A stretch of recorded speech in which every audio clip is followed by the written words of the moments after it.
was right there. Why did I go by it? Where are you? Just go hit the back arrow again. Isn't it here somewhere? Well, it should be. I don't think you've ever started one for us. Well, it says Math Modeling Fall 2017. There it is. We haven't done much. We did that? Yeah. I may not be on. I may have to have you add me. Right. Well, let's see. I don't have access to it. I wonder if this is calibrated even. Hmm? I don't Yeah, have actually access it to is. it. Yeah, I don't think I have access to it either. Oh, yeah, maybe okay, I'll have to send it out. All right, so the question is, I don't think I want to explain the FFT yet, but I should probably say something about the Bernoulli trials. So I think I talked about this before. I'm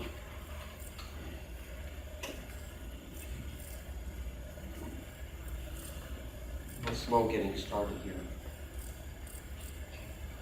Me too.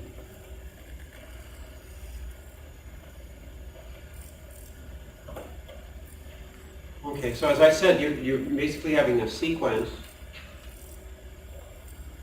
of independent and what they usually call experiments.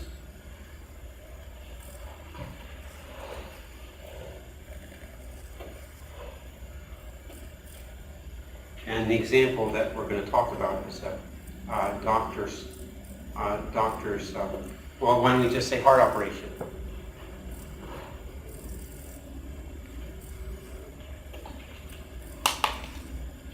And the outcome is either success or failure. Of course, life is not that simple, but we're going to simplify. I mean, it is true that either the patient dies or not, but you could have failure some other ways. And we'll say the probability, well, the probability we don't know. Well, say this would be 1 minus p, and this would be p, and p is unknown.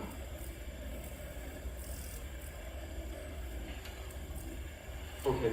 Now, of course, there's always an acceptable and unacceptable level of risk. You can't guarantee that the doctor's always going to succeed. So we'll say suppose P0 is acceptable. Did I spell acceptable right? I think so. Is it with an I or with an A? A. You're talking to math people here. Okay. Okay. All right. And let's say P1 is unacceptable. Now, naturally, well, I'll cover my bases and spell one with I and with it. Okay. So naturally, P1 should be bigger than P0, I think, right?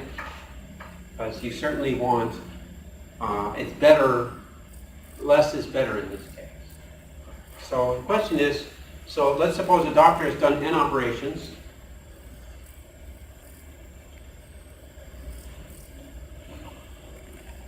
Now, I don't remember if it's n or n. I think it's n in our code.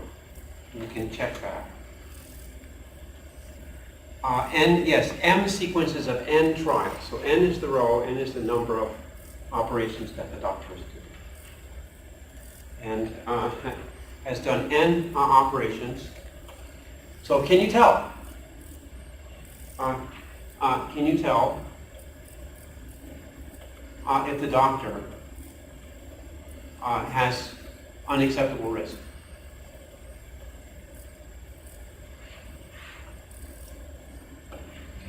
Now, of course, he's not going to have exactly P1 probability of risk, but let's just say his probability would be greater than or equal to P1. Okay, so we're saying that there's an acceptable, unacceptable, so if he reaches above a certain threshold, we have to do an intervention and have him do something else, like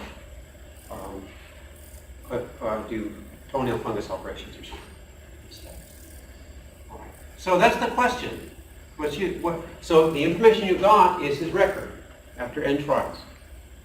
Now, there's two things that you want to avoid. You want to catch him if his risk is unacceptable. And on the other hand, you don't want to be accusing a lot of people whose risk is acceptable. Right? So there's those, that's called type 1 and type 2 error. Does that ring a bell with anybody? So, oops, sorry. I think I have to do this. Give me another semester and that's how we were working on it. Yes.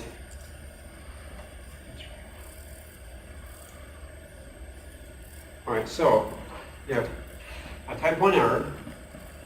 So, of course, you can't tell perfectly.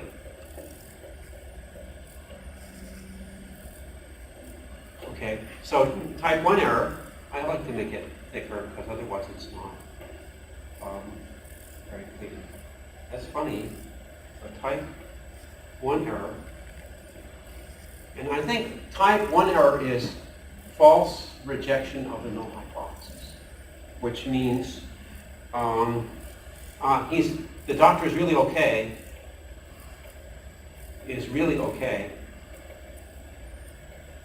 but you identify him as not okay.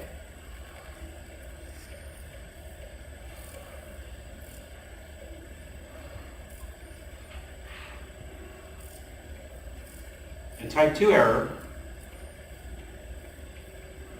is the doctor is not okay, but you identify him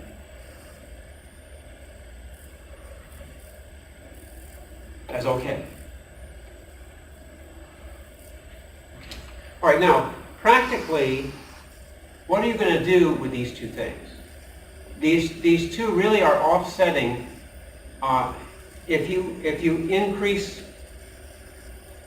type 1 error, you're decreasing the chance that you falsely accuse him, but on the other hand, you're increasing the chance that you're going to miss somebody. It's unavoidable. You can't improve both at the same time. There's a trade-off there. You know, it's like cost and quality, basically.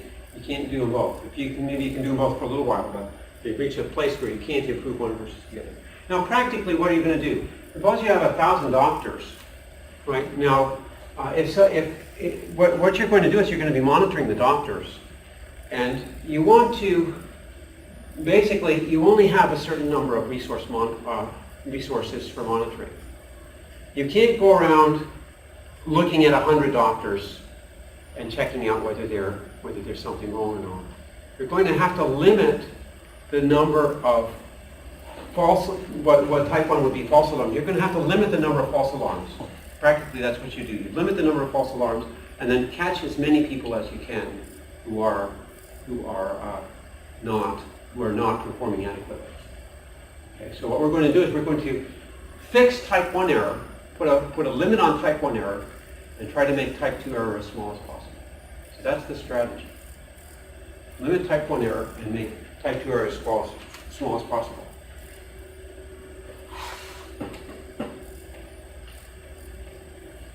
Okay.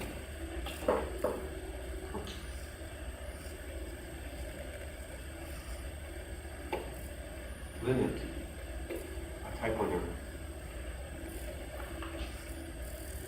and make type 2 error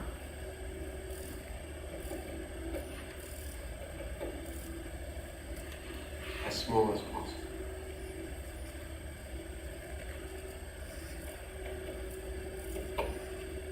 Okay, now how does this relate to what you were doing last time? So let's go back to the code, which is not even here. It's on the other window.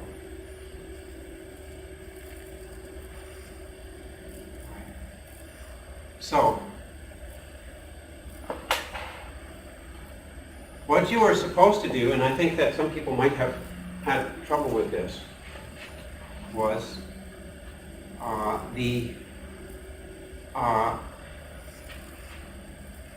for part C,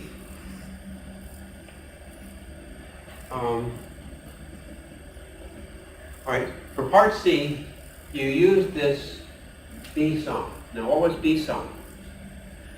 B sum was the, you had this m by n matrix, and you summed up the failures across each row. Right? Now, each row of this matrix you should consider as a sequence of operations.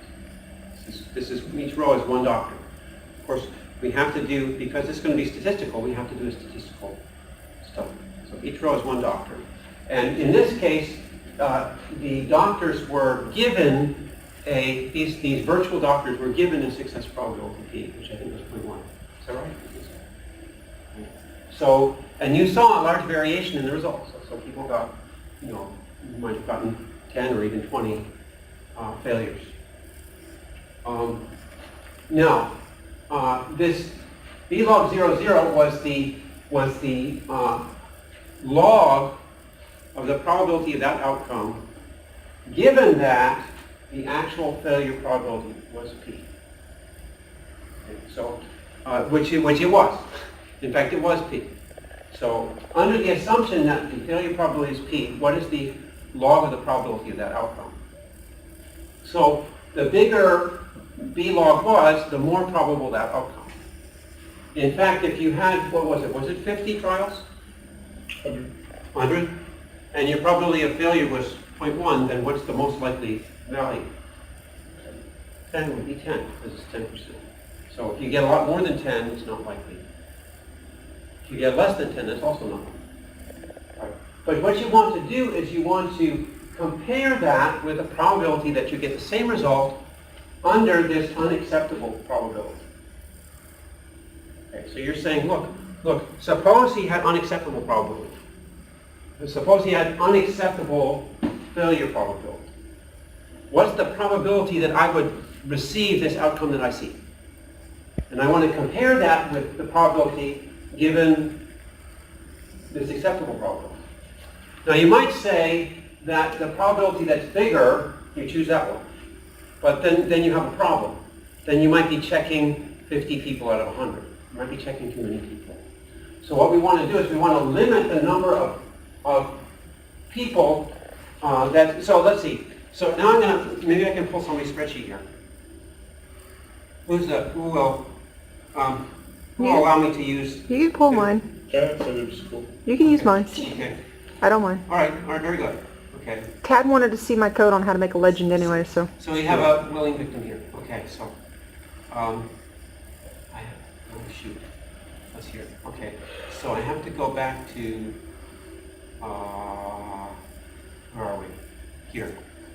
And where are you? That would be me. And then you are Bottom. This one? Yep. All the way at the bottom. Oh, okay.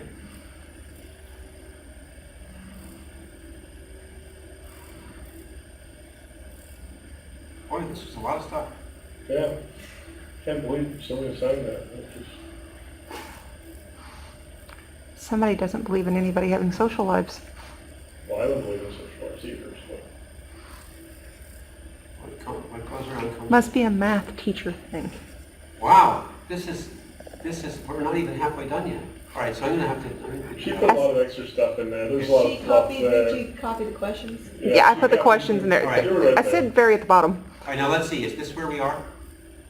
Go up a little. Okay. All right, so these, all right, and here they are. Here you have the two. All right, now you actually did.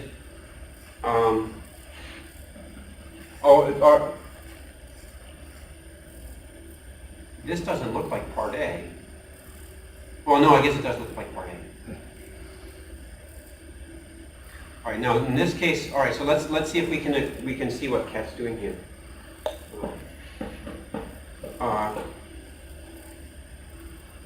This one looks later. This one has 50. This one's 50-50. This one is a 50-50. Yeah, that's why I said go up some. This is the. That's number 6. This isn't number 5. This is number 6. Oh, I see. This is. I see. I have to go up one. Sorry. I thought you said up. I went up one, not enough one. Super exciting. Okay, yeah. All right. Wow, that's a big code. So, all right, so this is what you're getting. Now, you wanted to see the legend? Okay, here's how you do it. What did you import as P? It's at the very top of Oh, MATLAB PyPlot as P? Yeah. patches as M And patches. and M patches. Yep. Oh, okay, so that allows you to, It makes the little blob in the legend, the color blob. oh, I see. Oh, that's cool. Okay. All right, that's cool. All right. So the question is, what is this graph saying? This is the, let's see which difference this is. All right, so you did P equals 0.1 minus P equals 0.5. Okay, so where this is 0 means that 0 means the two outcomes are equally likely. All right. So out of, how many trials was this? 500 trials? About 100 of them. About 100 of them showed up as More likely to be 0.1. more likely to be 0.15 if you do the break even at 0. Now A lot. that's a lot of doctors to check. So you probably want to put your threshold somewhere down a little bit, less like 0.1, something like that. All right, but this tells you, if you set an alpha, this tells you where you should. If you set alpha will be the proportion here. Like say if 50 was acceptable, I go up here, and that would be my threshold. And of course, you could do more simulations. This would be a lot less jagged, and you'd have a nice smooth line. You can get better interpolation. But that's how you would choose. That's how you would choose your threshold. And like I said, this will give me my false alarm probability. Now, how good is that at detecting? The question is, how good is that at detecting people whose probability is bad? How good is it at detecting that? So that's the next question. So fortunately, you put both of them on the same graph. All right, so let's see. So if I go to 50, say, then my threshold is about here, maybe at something it looks like it's like minus 0.5 or something. So this is my threshold, minus 0.5. So the question is, how many bad people did I miss? What proportion of bad people did I miss? If this is my threshold. Sure. How would I figure out? Where do I have to scroll? Blue line, go to the blue line. You have to go across the blue line here, about there. There's almost 100. So yeah, so you missed 100 out, you missed 20%. But that's as good as you can do. That's really as good as you can do. If you wanted to catch more, you would have to invest more resources. If you were able to check 20%, then you could get basically, not that good, not that much better. No. Yeah. So why spend the money? Yeah, why spend the money? So you see that this kind of graph really tells you what you have to gain. It really does tell you the trade-off between setting your threshold and false alarm probability and misdetection probability. Right. Now, so this is the simple part. The harder part, which we're going to continue next time. Well, all right. So here's a mixed case, and we probably should plot this against the other one. Let's see. Can I add the other one in here? How would I do that? How could I add the other plots in there? Copy the code down. Copy the code for plot both those. Put it that way. Yeah, I think so. There have already been. Well, I think I No, have to just read. wait. No, go up there. So Right here. those Right? two, yeah. Yeah, just Now, I'm not sure if I have to. I don't think I need to copy the whole code because you've already. Well, Well, Well, yeah, because you have to plot each one. Well, if you run it, it should be running down below. and yeah, everything's I labeled think, differently. well, I think it did run because I see the output. Right. Boy, you've got a lot of buttons here. Oh, I forgot to loot, so. Okay, let's see. All right, this is too far up, right? Mm-hmm. Part 8, okay. But we're here. Mm-hmm. So I should run this, right? Mm-hmm. So, Now you just have to copy the plot commands and take them down. All right, it looks like, is it doing something? Is it still executing or not? I think it's still thinking. Oh, there we go, okay. Whoops, I did the wrong one. yeah, you're out. I think I have Go to down. go up. No, I go have to down. go down, yes, okay, sorry. This one, right? Yeah. All right, once it executes the first time. And it's just. All right, so I just copy these two, right? Yeah. And you don't have to do hold on or anything. And I guess you want the patches too, don't you? Yeah. No, doesn't matter. We'll just take all that, go down here. And I just paste it here, right? Sounds great. So as I say, that's good. Okay, right. And then here, we're going to have to change the legend. I want handles, I want to add the purple line in there. Let's start out the purple one. Just add purple line to inside that box, comma, purple line. Well, I was going to do it, I'm not sure I have to do it after or before. Oh, okay. Probably it doesn't matter. So this can go out. And I think it's just nice to have these together.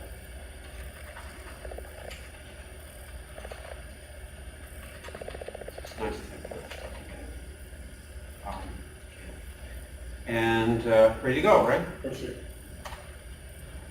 Error. Oh, there we are. So, question is, in this case, the 50-50 case, you can see that 0 is basically about 50% or more likely the one way and 50% or more likely the other way. So if I did set my threshold down here, then how many of these would I have caught? If I set my threshold down here, then I would have caught maybe about this many. I would have caught that. So the situation is that during this, you're supposing that during this time interval, something happens during the time interval and the doctor's probability changes. So you want to be able to detect not just the probability is bad over the whole interval, but did the probability change at some point in the interval, and be able to detect that. So think about what you have to do. This is just one case. This is the case where the doctor's probability changes at 50. But it could change at 25, it could change at 75, it could change anywhere along that line. So how are you going to model that? And the way you model that is you have to make some model assumptions. You can assume that the doctor goes bad with uniform probability anywhere along that line. And you want to be able to detect that possibility versus the possibility that he has an acceptable probability for the whole time. So we're going to generate another curve. We'll be generating another curve. That's going to be a curve not just for this case, for k equal 50, but an average curve that has k equals 1, 2, 3, 4, 5, 50, all the way up to, well, you don't really want to go up to 99. But you want to go maybe up to 95. All right, so that's the deal. You want to generate that average curve and compare that with my null curve. And I think that's what I have on here. That's one of the guys here. Can you scroll down some on this one?